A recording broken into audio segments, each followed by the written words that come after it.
Essa aqui está toque a saúde nas comunidades e está encerrada também uma quantidade de 49.382 pessoas de nossa comunidade. E agora está tratando muita, a cifra aqui está 42,7%. Um par de anos passados, a cheque aqui que me avô é um tique mais quizás,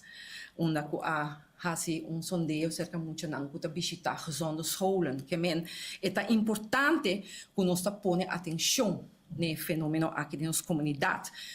E consequência não de sobrepeso, de obesidade, hobby grande, está trazendo diabetes de tipo 2 e hobby de nossa comunidade está sofrendo de diabetes,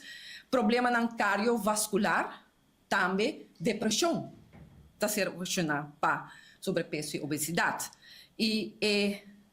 por vista que durante a pandemia de Covid, por tomar nota, que houve pessoas que têm sobrepeso e obesidade, end up em ICU, ou tem problema com respiração, que tem seu efeito também, não somente para o qual nos indica, mas mais allá também, causa sofrimento humano, mas também tem sua consequência econômica para nossa comunidade.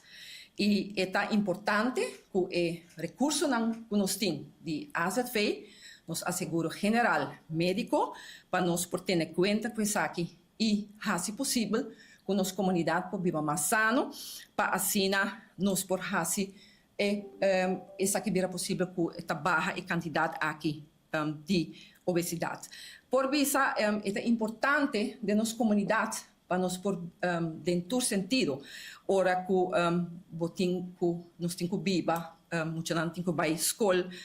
tem que mover todo dia, e é importante também que de no supermercado,